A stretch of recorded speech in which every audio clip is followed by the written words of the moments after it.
Get started. Good evening. On behalf of the League of Women Voters, I would like to welcome you to the Candidates Forum this evening. And we are working tonight with the North Hennepin Area Chamber of Commerce. The League of Women Voters is an organization that is nonpartisan and volunteer-based. It is organized at the local, state, and national level to encourage citizens to participate in government. While the LWV members do study and take stands on issues, we do not endorse or support political parties or candidates. LWV does encourage its members as individuals, as we encourage each of you, to get involved in your community and the political party of your choice. However, the views expressed in this forum are those of the individual candidates and not those of the League of Women Voters. By sponsoring this forum this evening, the League provides an opportunity for citizen participation and exposure to candidates, but does not provide an endorsement of any candidate or candidates. All viable candidates have been invited to participate this evening. So now we're going to do the Hennepin County Commissioner for District 1.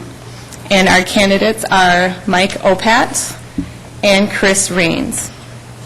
In tonight's forum, the candidates will start with 5 of the 6 questions they received in advance, in which they have 1 minute to respond.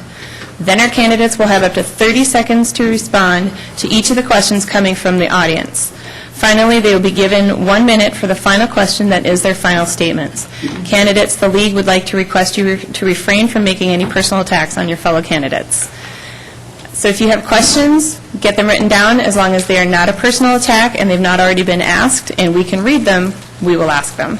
If there's similar questions, we might combine the topic so you're not hearing the same question over and over again. Raise your hands and the ushers will get your questions so that I can ask them this evening. I'd like to take this moment to point out our timekeepers for this evening. They will show you when you have 15 seconds to finish your statements and then show you that your time has expired. Please finish your sentence at that time, as I will be directing your opponent's turn. The order has been randomly selected. Of course, there's 2 of you, so I'm just going to jump back and forth the way I like it. For the audience, please remember to turn off all communication devices at this time, and there will be no photography for the duration of the forum. All right, we will start off with our questions. Please tell us about your background and previous civic involvement that support your candidacy for this position. Our first responder is Mr. Mike Opat. Well, thank you. First off, I'd just like to thank the League for hosting a forum. I appreciate the effort. I guess my background, chronologically, the biggest thing is that I've lived in this area all my life. I grew up in North Minneapolis, just over on 42nd and Upton, and lived in Robbinsdale for the last more than 20 years. The first part of my career, I worked at the county's workhouse, where I was a cell block officer and then a cell block supervisor, so I got to learn the corrections end firsthand. My last day at work, I walked out of the workhouse at 3 p.m., the end of the shift, and then was next down at the downtown. I've also been a commissioner for a number of years now. I love serving the cities here. I keep in touch with all of them on a regular basis. I'm endorsed by all of the mayors of the 6 cities, and in addition, I've done volunteer work coaching baseball and basketball, and I'm worked with vulnerable populations, including the developmentally disabled, for years, and I'm my brother's guardian in that regard. Thank you. And Mr. Chris Raines. Again, thank you for having this forum. We do appreciate it to have our message heard.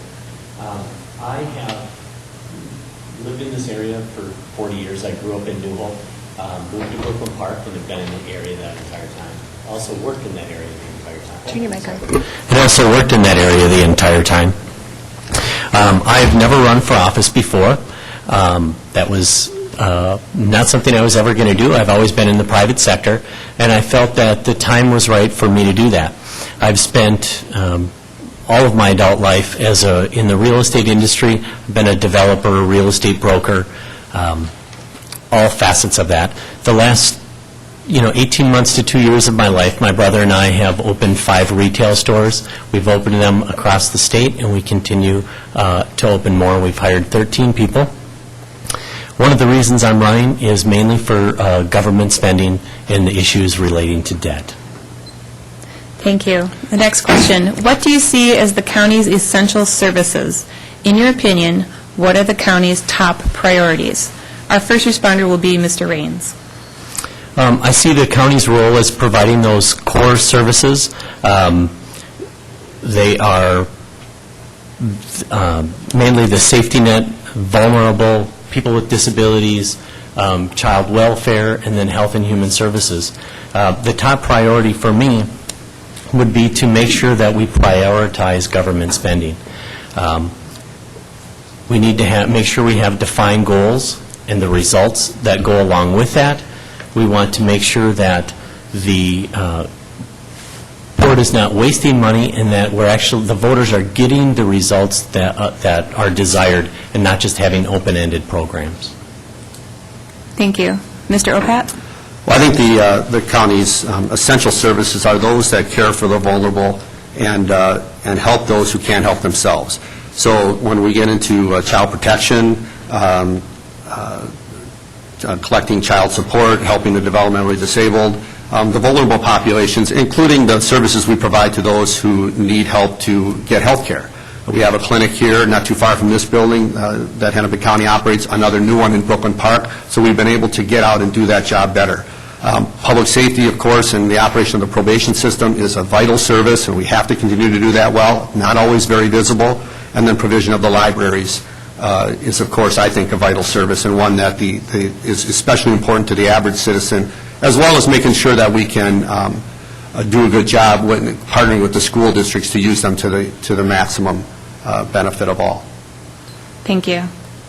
If state funding to the county is cut to address the budget deficit, how would you address that gap?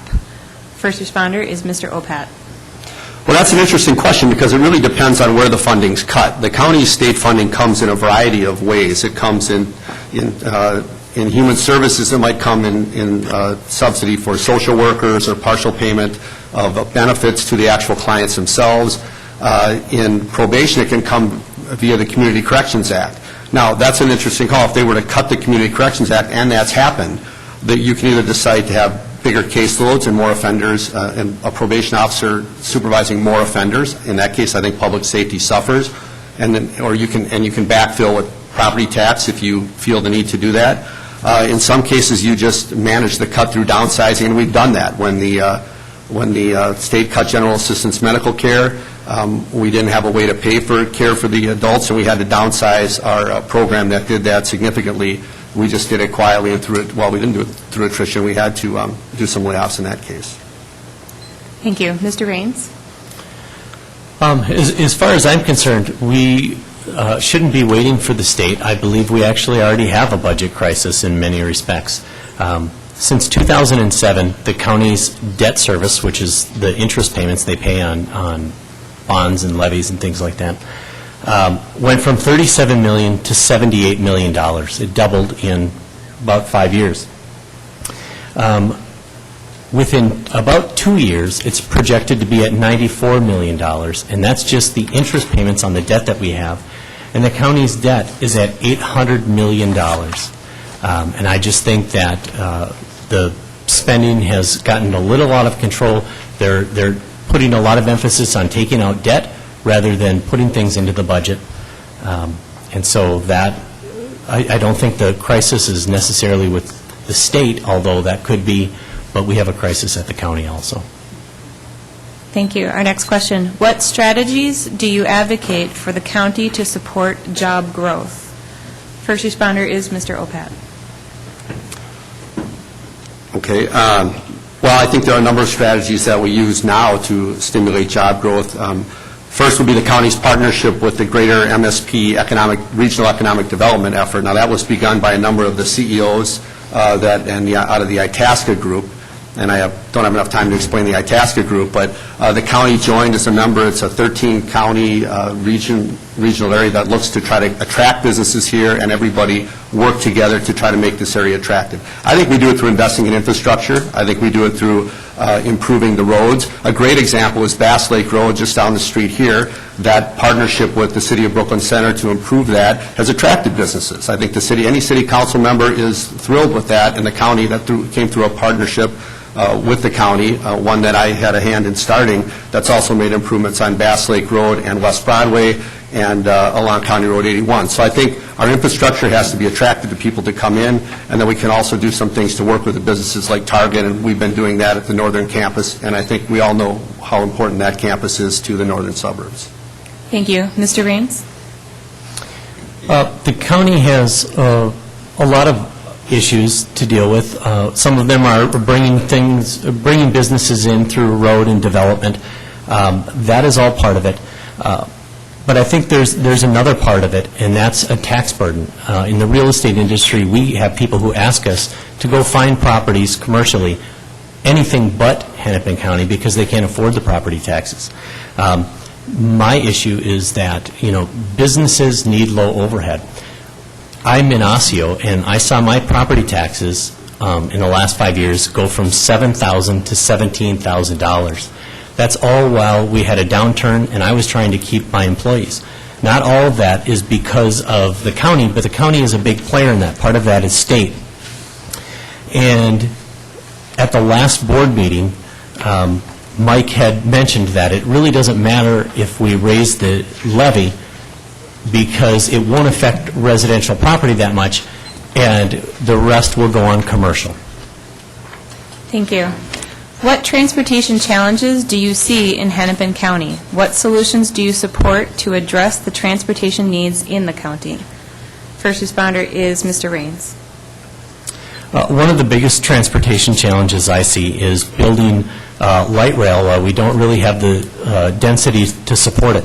I personally like light rail, but it can't pay for itself, which I understand we have to subsidize many different modes of transportation. But when it can't even support 40% of the budget, that is a pretty major issue, especially as you move out into the suburbs.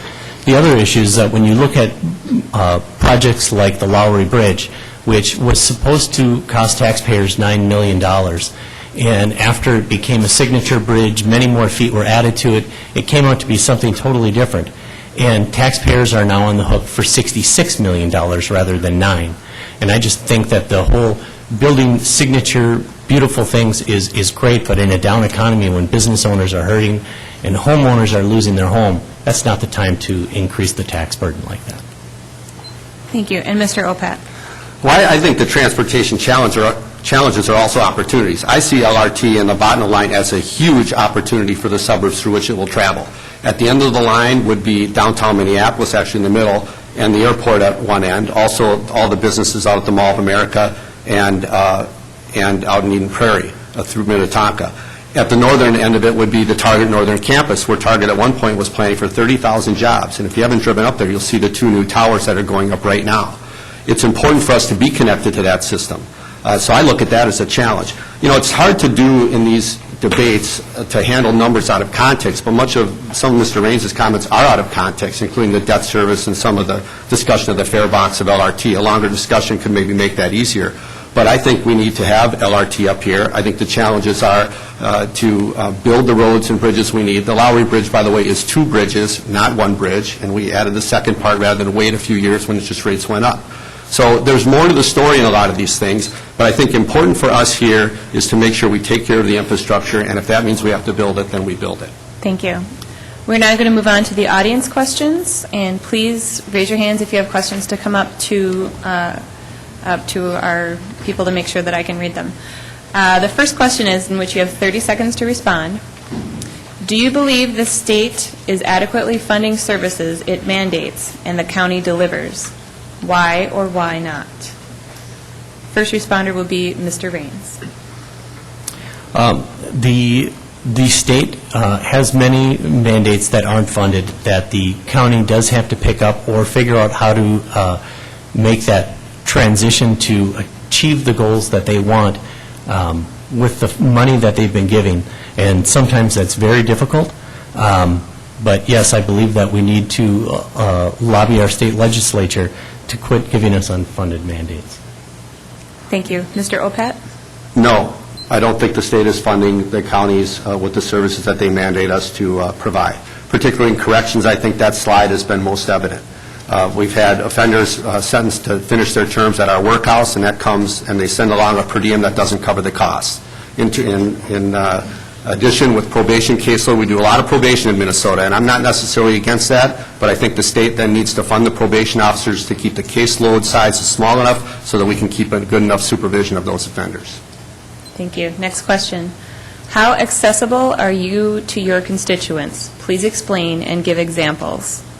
First responders, Mr. Opat.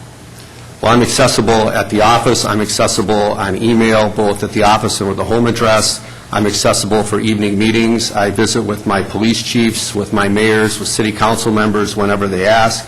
I'm accessible on a Little League field out here or in Robbinsdale for months at a time, and on a basketball court with the Armstrong Traveling Basketball Association. So I've never heard of anyone having trouble finding me, and that's always going to be the case. Thank you. Mr. Raines? I'm easily accessible. I've put all my cell phone information on my literature. It's on our website. If anybody needs to talk or has concerns, issues that we aren't addressing, I just ask that they give us a call. Thank you. Our next question. Which group of citizens do you feel this county could better serve, and how could they better serve them? First responder will be Mr. Raines. The services that aren't being met are usually what I run into. The thing I hear the most is people with disabilities, especially when they're coming out of grade school, high school, with a list of services that they qualify for and that they're used to, and then transitioning them into adult day programs and different things is very difficult for parents. Thank you. Mr. Opat? Well, I wouldn't disagree with that. I would say that that's going to cost more money, and in terms we can look to efficiencies, but I think we are always finding new needs that people then expect government to meet. So I wouldn't disagree with Chris about folks transitioning out of special ed in particular. I think there's a gap there. Otherwise, I think the seniors are going to be a growing population, and right now the county doesn't have necessarily a mandate for seniors, but I think we're going to have a real interesting time as a society figuring out how to keep seniors as independent as possible for as long as possible. Thank you. Our next question. What is or will be your process for selecting candidates for the positions appointed by the county commissioners? Mr. Raines. The process that I will use will be the ones that other commissioners have used before and the board puts forth. We'll be going into the community, looking for people dealing with qualifications, and looking for people who have been established in the community in those areas for quite some time. Thank you. Mr. Opat? Well, the board does have a process for all of our appointed positions where we advertise, we interview. I think for the challenges sometimes get to be around economics for the people that are being appointed. I'm always trying to recruit folks from the 1st District to serve. Mayor Lundy was an appointee. Brooklyn Park Mayor Jeff Lundy was appointed to our library board. So we can always do better with that, but also it becomes difficult because people's time is precious, and we have to make a good case for the volunteer effort, the appointed effort to our many volunteer committees. Thank you. In the event you do not win, what would your plans be afterwards? First responders, Mr. Opat.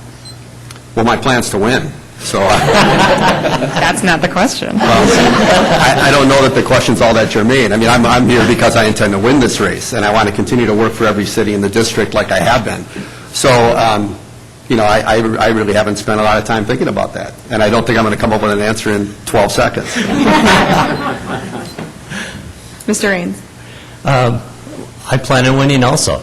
So I plan on being the next commissioner of the 1st District. But if I don't, I will just go on into my private sector and continue on as I've always done. Thank you. Hennepin County pays for services using debt as one source of funding. How much debt is too much for our county? First responder is Mr. Opat. Well, we don't pay for services with debt. We pay for capital with debt. Like when you buy a house, you take out a mortgage. You don't pay your electric bill with debt.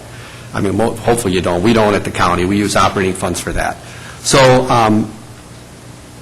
I think how much debt is too much. I am not as concerned about the level of debt. First off, the capital budget for our debt went down $60 million between 2011 and 2012. Part of that is we have big projects we're building. A new 911 communications building is going up in Plymouth. It's in the tens of millions of dollars. So I have to stop there. Mr. Raines. The level of debt is an issue.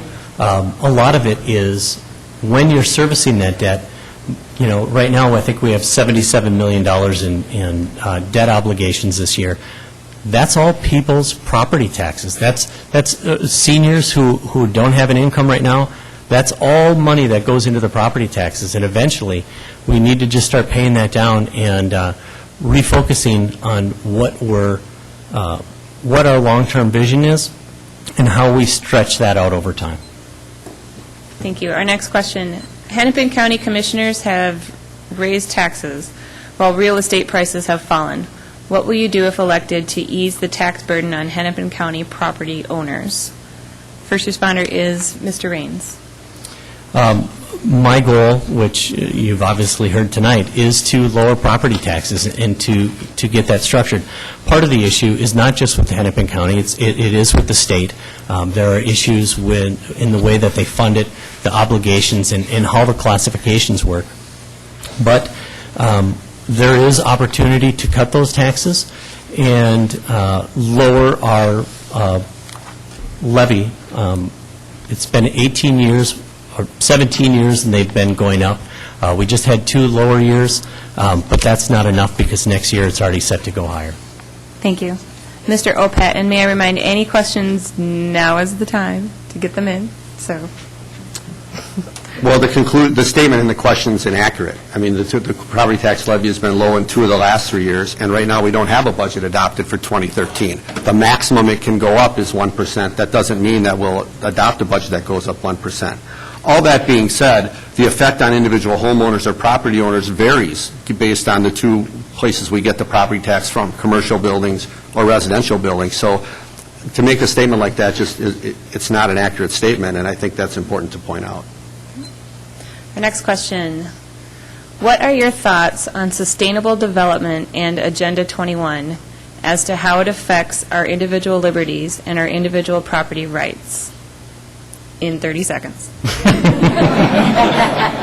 Maybe 45. Mr. Opat. Well, I'm not necessarily familiar with Agenda 21, so I don't know that I'm just not in a position to answer that question. Well, then it's a quick one. Mr. Raines? Sustainable development, I'm a firm believer in sustainable development as long as it can be done cost effectively. As it pertains to Agenda 21, that's a little bit of a different issue, which has more to do with controlling and inventorying resources and putting the government in charge rather than individual property rights and taking property rights away from individual homeowners and business owners. But I don't have enough time to talk about that. There you go. Last one, or I'm going to ask my favorite book question. All right, well, if you are reading lately, what have you been reading? Let's go with Mr. Raines. Mainly, I am a news source junkie. I am and pretty much anything I can get my hands on. I have at least 5 different magazines on my iPhone or on my Android, and so whenever I get a chance, I'm either reading the news or reading local things about county government and city government, especially because I'm running this race. So. Well, there you go. All right. Mr. Opat? Well, I just finished reading Master of the Senate, which is Robert Caro's 3rd book on President Lyndon Johnson. That was quite a commitment. It's a 1,300-page book, so that took a little bit. Before that, I read a novel by a Japanese author. I'm trying to think of, I'm not recalling his name, and I did a few mystery novels before that. But otherwise, the periodicals are, of course, the Star Tribune for self-preservation reasons, and then the Sunday New York Times. There you go. I'll even answer my own question. I thought I'd read Don Quixote in English for a change. So that's what I'm working on. See if I was right when I wrote my papers in college. Well, there we go. I think we're going to move on to our final closing question. In summary, how do you intend to best serve your district and move the county forward? We'll go in the reverse order in which we started, so that will start us with Mr. Chris Raines. I have lived and worked in this district for 40 years. I know that every city has different issues and different needs. I've dealt with a lot of them. I have contracts with the county that I've dealt with. I've worked with city government. I've had contracts with them. I've worked with city staff in many governments. And I will listen to the needs of the people. I will take all of those things to heart. We do have an issue at the board. We are governing, so we do have to make decisions that are hard. But I will keep in mind that for the last multiples of years, I think it's 18 years at the county, property taxes have been going up in large digits, 4, 5, 6 at a time. I will work to lower those property taxes and lessen the burden on the seniors and the struggling small businesses that are out there. Thank you. And Mr. Mike Opat. Well, I would continue to serve my district by working with every city, keeping in contact with every city manager, mayor, police chief, but looking out for the cities of this district. It's unique that these 6 cities, now 6, not 7, share many of the same needs. The infrastructure is old, sometimes up to 100 years old. Not so much Northern Brooklyn Park, but the closer in you get, the older it is. We're overdue for investment in roads and bridges, and I don't shy away from that. I think that's important to do. I think we need to look at the current state of group homes and the services to the vulnerable and the disabled. I think we need to take care of and I plan to continue to work with our immigrant populations, keep an eye on public safety, especially probation, where there's a lot of probation in the 1st District, and also just continue to partner wherever we can to save money, to build efficiency, to improve the lives of everybody in the 1st District. It's an honor to have this job. I never take it lightly, not one single day. And I intend to keep doing it as long as the folks will have me. Thank you. Once again, on behalf of the League of Women Voters and the North Hennepin Area Chamber of Commerce, I would like to thank the candidates for agreeing to participate in tonight's forum. I would also like to thank the voters for attending and participating by submitting excellent questions, and I would like to thank the viewing audience as well. Remember that if we could not get to your question or you come up with another one, you are encouraged to contact your candidates directly. They will also be appearing again next Wednesday night at Brooklyn Park City Hall for round 2. And I believe that starts at 6:30 and probably 7:45 again. And they will be there again, and it will be rebroadcast on Cable 12 as well. Please remember to get out and vote on November 6th, as your vote truly counts. Thank you and have a good evening.